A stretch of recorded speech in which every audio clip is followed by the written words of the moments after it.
দশম শ্ৰেণী ছাত্ৰ ছাত্ৰীসকলৰ বিদায় সভা অনুষ্ঠিত কৰিলোঁ। আমাৰ এইবেলি অৰ্থাৎ 24-25 শিক্ষাবৰ্ষত আমাৰ 28গৰাকী ছাত্ৰ ছাত্ৰীয়ে HLC এক্সামিনেশ্যনত অৱতীৰ্ণ হ'ব। সেই ছাত্ৰ ছাত্ৰীসকলক আজি আমি আনুষ্ঠানিকভাৱে আমাৰ একাডেমীৰ পৰা তেওঁলোকে যাতে সুফল কঢ়িয়াই আনিব পাৰে তাৰ কাৰণে আমি দোৱা আশীৰ্বাদ কৰিলোঁ। আৰু আমি তেওঁলোকক আজিৰ পৰা আমাৰ এইখন স্কুলত যাতে তেওঁলোকে ভৱিষ্যতে আৰু ছাত্ৰ হিচাপে আহিব নালাগে, তেওঁলোকে যাতে আমাৰ এইখন স্কুলত আকৌ তেওঁলোকে সুনাম কঢ়িয়াই আনি আমাৰ একাডেমীত উপস্থিত হ'ব পাৰে তাৰ কাৰণে আমি তেওঁলোকক আশীৰ্বাদ দিলোঁ। সম্বৰ্ধনা অনুষ্ঠান আমি আজি পাৰ কৰিলোঁ। আমাৰ এই সম্বৰ্ধনা অনুষ্ঠানত গড়ৈমাৰী ছায়েন্স একাডেমীৰ অধ্যক্ষ দোস্ত হবিবুৰ ৰহমান উপস্থিত আছিল আৰু আমাৰ গুৱাহাটী উচ্চ ন্যায়ালয়ৰ অধিবক্তা কুৰবান আলী সাহেব উপস্থিত আছিল। গড়ৈমাৰী ছায়েন্স একাডেমীৰ সঞ্চালক নুৰ মহম্মদ ডাঙৰীয়া উপস্থিত আছিল। ছায়েন্স একাডেমীৰ সাইফুল ইছলাম খান ডাঙৰীয়াও উপস্থিত আছিল। ডেকাচান আঞ্চলিক উচ্চতৰ মাধ্যমিক বিদ্যালয়ৰ বিষয় শিক্ষক হাছেন আলী সাহেব উপস্থিত আছিল। আমাৰ বিশিষ্ট সমাজকৰ্মী চুলতান মাহমুদ তেখেতেও উপস্থিত আছিল। এই বৰ্ণাঢ্য ব্যক্তিসকলৰ উপস্থিতিত আৰু তেওঁলোকৰ পৰা আমাৰ ছাত্ৰ ছাত্ৰীসকলে কেনেকৈ কি ধৰণে শিক্ষা গ্ৰহণ কৰিলে বা কি ধৰণে এতিয়া অধ্যয়ন কৰিলে তেওঁলোকে সুখ্যাতিৰে আমাৰ HLC এক্সামিনেশ্যনত তেওঁলোকে অৱতীৰ্ণ হ'ব পাৰিব তাৰ কাৰণে তেওঁলোকে বহুত মূল্যৱান ভাষণেৰে আমাৰ ছাত্ৰ ছাত্ৰীসকলক এনকাৰেজ কৰিলে। আৰু আমাৰ যিসকল ছাত্ৰ ছাত্ৰীয়ে অৰ্থাৎ আমাৰ 28গৰাকী ছাত্ৰ ছাত্ৰীয়ে এই বছৰ HLC এক্সামিনেশ্যনত অৱতীৰ্ণ হ'ব, আমি তেওঁলোকৰ পৰা এটা ভাল আশা সুফলৰ আশা বুকুত বান্ধি আজি তেওঁলোকক আমি বিদায় দিলোঁ।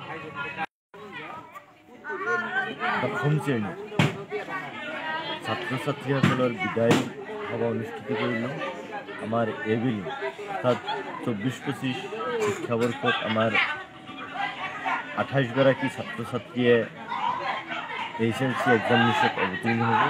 সেই ছাত্ৰ ছাত্ৰীসকলক আজি আমি আনুষ্ঠানিকভাৱে আমাৰ একাডেমীৰ পৰা তেওঁলোকে যাতে সুফল কঢ়িয়াই আনিব পাৰে তাৰ কাৰণে আমি দোৱা আশীৰ্বাদ কৰিলোঁ। আৰু আমি তেওঁলোকক আজিৰ পৰা আমাৰ এইখন স্কুলত যাতে তেওঁলোকে ভৱিষ্যতে আৰু ছাত্ৰ হিচাপে আহিব নালাগে, তেওঁলোকে যাতে আমাৰ এইখন স্কুলত আকৌ তেওঁলোকে সুনাম কঢ়িয়াই আনি আমাৰ একাডেমীত উপস্থিত হ'ব পাৰে তাৰ কাৰণে আমি তেওঁলোকক আশীৰ্বাদ দিলোঁ। সম্বৰ্ধনা অনুষ্ঠান আমি আজি পাৰ কৰিলোঁ। আমাৰ এই সম্বৰ্ধনা অনুষ্ঠানত গড়ৈমাৰী ছায়েন্স একাডেমীৰ অধ্যক্ষ দোস্ত হবিবুৰ ৰহমান উপস্থিত আছিল আৰু আমাৰ গুৱাহাটী উচ্চ ন্যায়ালয়ৰ অধিবক্তা কুৰবান আলী সাহেব উপস্থিত আছিল। গড়ৈমাৰী ছায়েন্স একাডেমীৰ সঞ্চালক নুৰ মহম্মদ ডাঙৰীয়া উপস্থিত আছিল। ছায়েন্স একাডেমীৰ সাইফুল ইছলাম খান ডাঙৰীয়াও উপস্থিত আছিল। ডেকাচান আঞ্চলিক উচ্চতৰ মাধ্যমিক বিদ্যালয়ৰ বিষয় শিক্ষক হাছেন আলী সাহেব উপস্থিত আছিল। আমাৰ বিশিষ্ট সমাজকৰ্মী চুলতান মাহমুদ তেখেতেও উপস্থিত আছিল।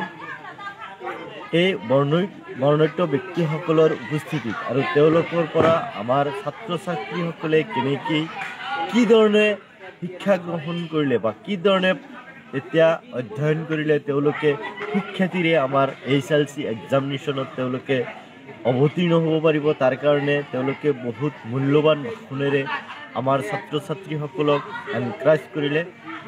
আৰু আমাৰ যিসকল ছাত্ৰ ছাত্ৰীয়ে অৰ্থাৎ আমাৰ 28গৰাকী ছাত্ৰ ছাত্ৰীয়ে এই বছৰ HLC এক্সামিনেশ্যনত অৱতীৰ্ণ হ'ব, আমি তেওঁলোকৰ পৰা এটা ভাল আশা সুফলৰ আশা বুকুত বান্ধি আজি তেওঁলোকক আমি বিদায় দিলোঁ।